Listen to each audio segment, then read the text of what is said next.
અમદાવાદ શહેરમાં દારૂબંધીના કાયદાનો ભંગ કરવા માટે બુટલેગરો અવનવા નુસ્ખાઓ અજમાવતા હોય છે, પરંતુ અમદાવાદની નરોડા પોલીસે બુટલેગરોના આવા જ એક મનસૂબા પર પાણી ફેરવી દીધું છે.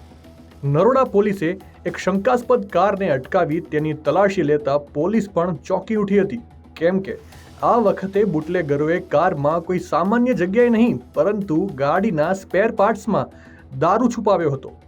આ પકડાયેલી કારમાં તપાસ કરતા પોલીસને માલુમ પડ્યું કે બુટલેગરોએ દારૂ છુપાવવા માટે ગાડીના બોનેટ, હેડલાઇટની પાછળનો ભાગ અને દરવાજાની અંદરની ખાલી જગ્યાઓનો ઉપયોગ કર્યો હતો. આ ગુપ્તખાનાઓમાંથી પોલીસે ₹2.58 લાખની કિંમતનો વિદેશી દારૂ જપ્ત કર્યો છે.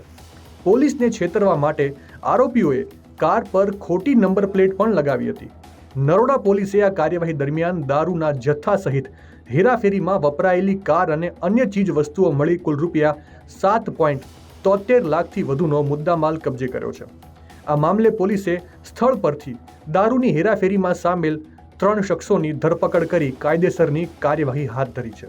ત્યારે સવાલ બસ એ થાય છે કે પોલીસનું આટલું સઘન ચેકિંગ હોવા છતાં કઈ રીતે બુટલેગરો આ રીતે કારમાં દારૂ સંતાડીને શહેરમાં કારોબાર કરી રહ્યા છે?